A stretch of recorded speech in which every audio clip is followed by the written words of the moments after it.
एक समय की बात है, दो राजा हुआ करते थे। दोनों के एक एक बेटे थे। पहले राजा के बेटे को विरासत में मिला फार्म इक्विपमेंट का बिजनेस और इस एक्सपर्टीज को यूज करते हुए वो बन गया इंडिया में एसयूवीज बनाने का किंग। क्लासिक लेजेंड्स बनाकर कुछ दुनिया के सबसे बड़े ब्रांड्स खरीदे और दुनिया में जो कभी सबसे बड़ा टू व्हीलर मैन्युफैक्चरर था उसे आज एक इंडियन ओन करता है। Welcome the gold star 650। Royal Enfield आज बाइक सेल नहीं करता, दे सेल इमोशन। मॉडर्न दुनिया में अपनी जगह बनाई उस धुक धुक लेगेसी को जिंदा रखते हुए और हमें दी इंडिया की पहली parallel twin motorcycle the interceptor 650। नमस्कार दोस्तों, मेरा नाम है करण। स्वागत करता हूं जागरण हाईटेक के एक लेटेस्ट वीडियो में। आज मेरे साथ हैं दो रेट्रो क्लासिक्स। दोनों ही 650 सीसी की हैं। दोनों ही कभी ब्रिटिश ब्रांड्स थे पर आज उनके ओनर्स इंडियन हैं। ये दोनों बाइक्स आज इंडिया में ही बनती हैं। तो आपके लिए इन दोनों में से कौन सी बेहतर है, आज के वीडियो में हम जानेंगे, तो इसे अंत तक जरूर देखिएगा।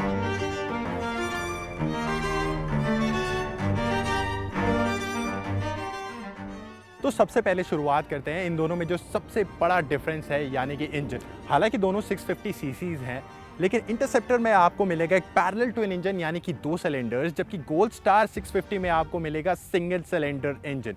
मैं आपको ये बात बता दूं, ये सिर्फ इंडिया का ही नहीं बल्कि होगा दुनिया का सबसे बड़ा 650 सीसी इंजन, जिसे कि डेवलप किया है ऑस्ट्रिया की रोटैक्स ने। और यही सेम इंजन आपको BMW की फंडूरो में देखने को मिलता था, जिसे मॉडर्न वर्ल्ड के हिसाब से ढाला गया है। बात कर लेते हैं पैरेलल ट्विन इंजन के बारे में। इंटरसेप्टर के काफी सालों पहले भी इसमें एक पैरेलल ट्विन इंजन आया करता था और BMW ने उसी बाइक को अब रिवाइव किया है। गोल्ड स्टार का इंजन इंटरसेप्टर के मुकाबले कम पावर प्रोड्यूस करता है, लेकिन ये उससे कई ज्यादा टॉर्क प्रोड्यूस करता है। तो आपको लोअर आरपीएम्स पर गोल्ड स्टार में काफी ज्यादा ग्रंट महसूस होगा। ये आपको काफी ज्यादा फास्ट फील होगी as compare to the interceptor. Interceptor में हायर आरपीएम पर इंजन काफी इजी फील होता है, ऑब्वियसली, क्योंकि ये एक पैरेलल ट्विन इंजन है। लेकिन जब आप गोल्ड स्टार को 5000 आरपीएम पर लेके जाते हो तो इसके हैंडल बार्स और सीट में थोड़ी बहुत वाइब्रेशंस फील होने लगती हैं, ऑब्वियसली, क्योंकि ये एक सिंगल सिलेंडर इंजन है। तो अगर मैं राइडिंग डायनामिक्स की बात करूं तो गोल्ड स्टार का इंजन आपको सिटी यूज के लिए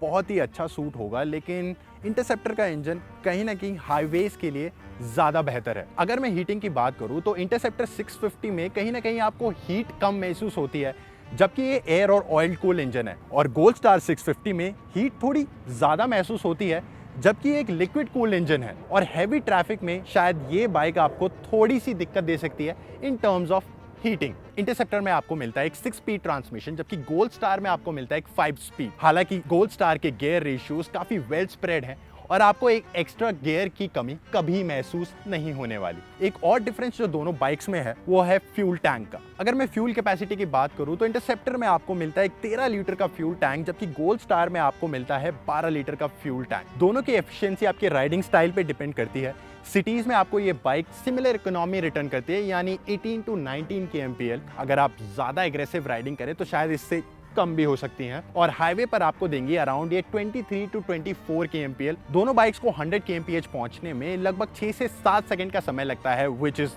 actually very fast despite so much weight. Interceptor easily 120-130 पे क्रूज कर सकती है, लेकिन जब आप PSA को पुश करना चाहोगे तो ये थोड़ी बहुत वाइब्रेशंस आपको हाईवे पर इसमें महसूस हो सकती है, पर ये आपको उतनी एनोइंग नहीं लगेंगी। 0 से 100 पहुंचने के लिए कहीं ना कहीं मुझे गोल्ड स्टार की 650 ज्यादा फास्ट लगती है। तो अगर ड्रैग रेस की बात करूं 0 से 100, तो वहां गोल्ड स्टार पक्का जीतने वाली है। रॉयल एनफील्ड आपको शहर में चलाते वक्त थोड़ी बहुत हैवी लग सकती है। जब ज़्यादा ट्रैफिक हो तो ये आपको कुछ ज़्यादा दिक्कत देने वाली है, लेकिन गोल्ड स्टार की 650 ट्रैफिक में काफ़ी इजी लगती है। इसका वेट काफ़ी कम है, हैंडलिंग काफ़ी अच्छी है। तो अगर मैं सिटी राइडिंग की बात करूँ ओवरऑल, तो कहीं ना कहीं BSA की गोल्ड स्टार शहरों के लिए ज़्यादा सूटेड है। एयर और ऑयल कूल होते हुए, पैरेलल ट्विन होते हुए भी इसमें मुझे हीटिंग कम महसूस हुई। बाकायदा ये बाइक जिसमें कि लिक्विड कूलिंग है तो भी मुझे हीट ज्यादा महसूस हुई है। BSA की गोल्ड स्टार एक सिंगल सिलेंडर है, लेकिन क्लासिक लेजेंड्स ने फिर भी इसमें वाइब्रेशंस को काफी कंट्रोल करने की कोशिश की है और ये काफी मैनेजेबल लगती है। अब बात करते हैं सबसे इंपॉर्टेंट चीज, अगर आप इस सीसी की बाइक ले रहे हैं, वो है एग्जॉस्ट नोट। ऑब्वियसली एक सिंगल सिलेंडर है, चाहे आप इसमें एग्जॉस्ट लगा दीजिए, चाहे कुछ भी कीजिए, this will not sound very nice. यहाँ पर आपको एक बैफल दिया गया है जिसे हटा सकते हैं, थोड़ी सी ग्रंटी हो जाएगी आवाज,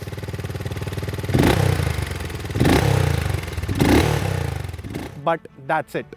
लेकिन the best sounding engine in India I would say is interceptor 650। अब बात कर लेते हैं एर्गोनॉमिक्स के बारे में, और मैं बैठा हूं इंटरसेप्टर की 650 पर। मेरी हाइट है अराउंड 6 फुट 3 इंच, और आप देख सकते हैं राइडिंग पोजीशन कई लोगों को रिलैक्स्ड लगेगी, लेकिन actually it is a very sporty riding position. Not very sporty but slightly sporty, क्योंकि मेरे फुट पेग्स रियर सेट हैं, जो मेरे आर्म्स हैं वो थोड़े से स्लाइटली बेंड हो रहे हैं या फिर क्राउच हो रहे हैं while riding this bike. So I would say this is a sporty riding position, और कॉन्टिनेंटल में तो ये और भी ज़्यादा कमिटेड हो जाती है। अगर सीट की मैं बात करूँ तो थोड़ी सी नैरो सीट है, कुशनिंग बहुत ज़्यादा है, तो ज़्यादा राइड करते समय आप सीट में सिंक होने लगते हैं और थोड़ा सा दर्द भी महसूस करने लगेंगे। मैं बात करता हूँ अब पिलन के बारे में, तो अगर एक राइडर आगे बैठा हो और पीछे एक हेल्दी पिलन हो तो थोड़ा सा स्पेस थोड़ा सा कम लगने लगता है। प्लस अपस्वेप्ट एग्जॉस्ट हैं, तो आपकी टांगे कहीं ना कहीं ऐसे आने वाली हैं, स्ट्रेट नहीं आने वाली हैं, तो राइडर और पिलन दोनों को स्पेस के लिए आपस में लड़ना पड़ेगा, और ये इतनी कंफर्टेबल सिचुएशन नहीं रहेगी। BSA गोल्ड स्टार के एर्गोनॉमिक्स की बारी आ चुकी है। सीट पर बैठते ही पहली चीज़ जो आपको महसूस होगी, ऑब्वियसली इसकी सीट हाइट इंटरसेप्टर से काफ़ी नीचे है, विच इज़ एट 780 mm। ज़्यादातर क्लासिक लेजेंड्स की जो बाइक है, या मैं कहूँ जावा, येज़दी या फिर BSA, उनकी सीट हाइट काफ़ी कम रखी गई है। यहाँ ऑयल सम्प को भी, जैसे मैंने शुरुआत में बताया था, इंजन के नीचे से हटाकर इस तरफ कर दिया है सीट के नीचे, जिसकी वजह से सीट हाइट को कम रखने में काफ़ी इजी हो गया है। My height is 6 foot 3 inch, तो मेरे को थोड़ी सी ये क्रैम्प्ड महसूस होती है as compare to the interceptor. Interceptor मेरी हाइट के लिए बिल्कुल परफेक्ट है, लेकिन अगर मैं शॉर्टर राइडर्स की बात करूं तो उनको ये बाइक काफ़ी अच्छी लगेगी। फुट रेस्ट एकदम सेंटर में है। ये रही मेरी राइडिंग पोजीशन, और ये काफ़ी रिलैक्स्ड और कंफर्टेबल राइडिंग पोजीशन है even for longer distance.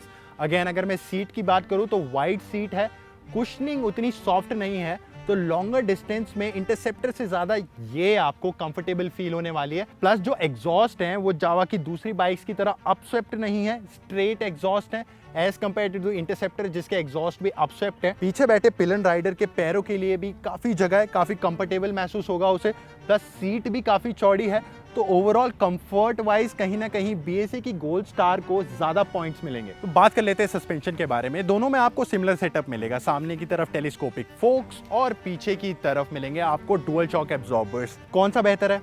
Gold star का सस्पेंशन मुझे ज़्यादा बेहतर लगता है इंडियन रोड्स के लिए, क्योंकि ये थोड़ा सा हार्ड है, जबकि इंटरसेप्टर का सस्पेंशन मुझे कुछ ज़्यादा ही सॉफ्ट हुआ। गड्ढों में जाते ही ये बाइक क्रैश हो जाती है और बहुत सारे झटके आप तक महसूस होते हैं। अगर मैं ब्रेकिंग इक्विपमेंट की बात करूं तो इसमें मिलते हैं आपको ब्रेम्बो, जो कि डायरेक्टली इटली से इंपोर्ट किए जाते हैं, जबकि इंटरसेप्टर में आपको मिलते हैं बाइब्रे। हालांकि इसमें आपको सिंटेड पैड्स में मिलते हैं, जिनकी कॉस्ट थोड़ी सी ज़्यादा हो जाती है, लेकिन ब्रेकिंग परफॉर्मेंस में कहीं ना कहीं गोल्ड स्टार मुझे बेटर लगी। अगेन जो इंटरसेप्टर की मदद नहीं करते वो है इसके सीएट के टायर्स, जो कि मुझे काफ़ी सब स्टैंडर्ड लगते हैं। पहले इसके साथ जब ये लॉन्च हुई थी तब पिरेलीज आते थे, लेकिन अब सीएट के टायर्स आ चुके हैं। हालांकि गोल्ड स्टार में आपको मिलते हैं Pirelli Phantoms, which are top notch equipments, और रोड पर ये चीज़ आपके काफ़ी मदद आएगी। व्हील बेस की अगर मैं बात करूं तो वहाँ गोल्ड स्टार का ज़्यादा व्हील बेस है, फिर भी कॉर्नर्स के अराउंड मुझे ये ज़्यादा फास्ट फील होती है, जबकि इंटरसेप्टर का व्हील बेस उससे कम है और कॉर्नर्स के अराउंड मुझे थोड़ी सी लेजी फील होती है। हालांकि these bikes are not meant to be driven fast और कटिंग कॉर्नर्स। इंटरसेप्टर की एक बड़ी प्रॉब्लम है इसके फुट पेग्स। देखिए किस तरीके से मेरे पैर इसमें अटक रहे हैं। लंबा राइडर होने के बावजूद भी मुझे ऐसे पैर करने पड़ रहे हैं, लेकिन फिर भी ये मुझसे टकरा रहे हैं। छोटा राइडर हो तो उसे ये काफ़ी दिक्कत देने वाले हैं, जबकि गोल्ड स्टार में आपको ये प्रॉब्लम नहीं मिलेगी। अब बात कर लेते हैं लुक्स के बारे में। तो दोनों ही बाइक्स को देखकर आप कहेंगे कि ये 50s और 60s की बाइक से इंस्पायर्ड हैं। येस, इंटरसेप्टर भी पहले आया करती थी और गोल्ड स्टार भी पहले आया करती थी। इनफैक्ट अगर आप गोल्ड स्टार में डिस्क ब्रेक्स और लिक्विड कूलिंग को हटा दें तो आप इसे पुरानी गोल्ड स्टार से बिल्कुल डिफरेंशिएट ही नहीं कर पाएंगे। एंड दोनों ही बाइक्स काफ़ी मिनिमलिस्टिक हैं।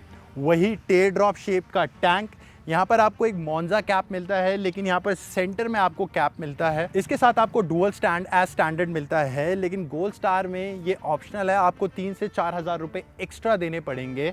इंटरसेप्टर में आपको एलॉय व्हील्स का ऑप्शन भी मिलता है। हालांकि मॉडर्न क्लासिक्स पे स्पोक व्हील ज़्यादा सूट करते हैं, लेकिन इंटरसेप्टर एलॉय व्हील्स के साथ बुरी नहीं लगती। लेकिन गोल्ड स्टार में आपको सिर्फ स्पोक व्हील्स के ही ऑप्शन मिलेंगे। अब बात करते हैं इंस्ट्रूमेंट क्लस्टर के बारे में। दोनों में ही आपको मिलेंगे दो सुंदर एनालॉग डायल्स। हालांकि गोल्ड स्टार में डिजिट्स बहुत छोटे हैं और उन्हें स्पीड पे पढ़ना थोड़ा बहुत मुश्किल हो सकता है। इंटरसेप्टर में मुझे थोड़े से चेंजेस अब तक आ जाने चाहिए थे। 4 से 5 साल इस बाइक को मार्केट में हो चुके हैं और अब तक भी ये जैसी आई थी वैसी ही है। हेडलैम्प अब आपको रॉयल एनफील्ड में एलईडी मिल गया है, लेकिन गोल्ड स्टार में आपको अब भी हैलोजन लैम्प मिलता है और ये मॉडर्न क्लासिक्स के साथ ज़्यादा सूट करता है। अगर मैं एग्जॉस्ट की बात करूं तो इंटरसेप्टर में आपको मिलते हैं ट्विन एग्जॉस्ट, लेकिन थैंक्स क्लासिक लेजेंड्स इसमें आपने दूसरी बाइक्स की तरह सिंगल सिलेंडर होते हुए भी दो एग्जॉस्ट आउटलेट नहीं दिए, बल्कि एक सिंगल एग्जॉस्ट आउटलेट मिलता है जिसका डिज़ाइन भी काफ़ी विंटेज या फिर रेट्रो रखा गया है। Overall there is not much to talk about design when it comes to these bikes. दोनों ही बहुत अच्छी लगती हैं, दोनों ही बहुत ही क्लासिक लगती हैं। मुझे गोल्ड स्टार की क्वालिटी एक नॉच ऊपर लगी as compare to the Royal Enfield. आपको इन दोनों में से कौन सी पसंद आई इन टर्म्स ऑफ डिजाइन हमें कमेंट्स में जरूर बताएं। दोनों ही बाइक्स में आपको इलेक्ट्रॉनिक्स के नाम पे कुछ भी नहीं मिलता other than dual channel ABS, जो कि होना चाहिए मॉडर्न क्लासिक्स में। आपको गोल्ड स्टार में एक एक्स्ट्रा स्क्रीन मिलती है हेडलाइट के ऊपर, जहां कभी पहले गोल्ड स्टार में एक एम्प मीटर हुआ करता था, वही छोटी सी स्क्रीन आपको एक एनालॉग क्लस्टर के अंदर भी मिल जाती है। अगर मैं यूएसबी चार्जिंग पोर्ट की बात करूं तो इंटरसेप्टर में आपको हैंडल बार के नीचे एक छोटा सा यूएसबी चार्जिंग पोर्ट मिलता है, जबकि गोल्ड स्टार में ऊपर की तरफ आपको USB-C टाइप और USB-A टाइप का एक पोर्ट मिलता है, प्लस नीचे की साइड भी आपको एक USB-A टाइप का पोर्ट मिलता है ताकि आप टायर इन्फ्लेटर को यूज कर सके। अगर मैं सर्विस और रिलायबिलिटी की बात करूं तो उसमें कहीं ना कहीं रॉयल एनफील्ड ज़्यादा आगे है और क्लासिक लेजेंड के ब्रांड्स यानी कि जावा ESP और BSA उसमें कहीं ना कहीं अब भी सफ़र कर रहे हैं। BSA की गोल्ड स्टार अब भी ट्रेनिंग पीरियड पर है और ओनर्स जब इस बाइक को लेंगे, इसे एक्सपीरियंस करेंगे, तो ये देखना पड़ेगा कि ये कैसा परफॉर्म करती है आने वाले महीनों में। तो अभी के लिए I would say the interceptor is a safer option. आपको इन दोनों में से कौन सी बाइक अच्छी लगी हमें कमेंट्स में ज़रूर बताएं। इस वीडियो को लाइक और शेयर करें। This is your host Karan signing off. See you next time.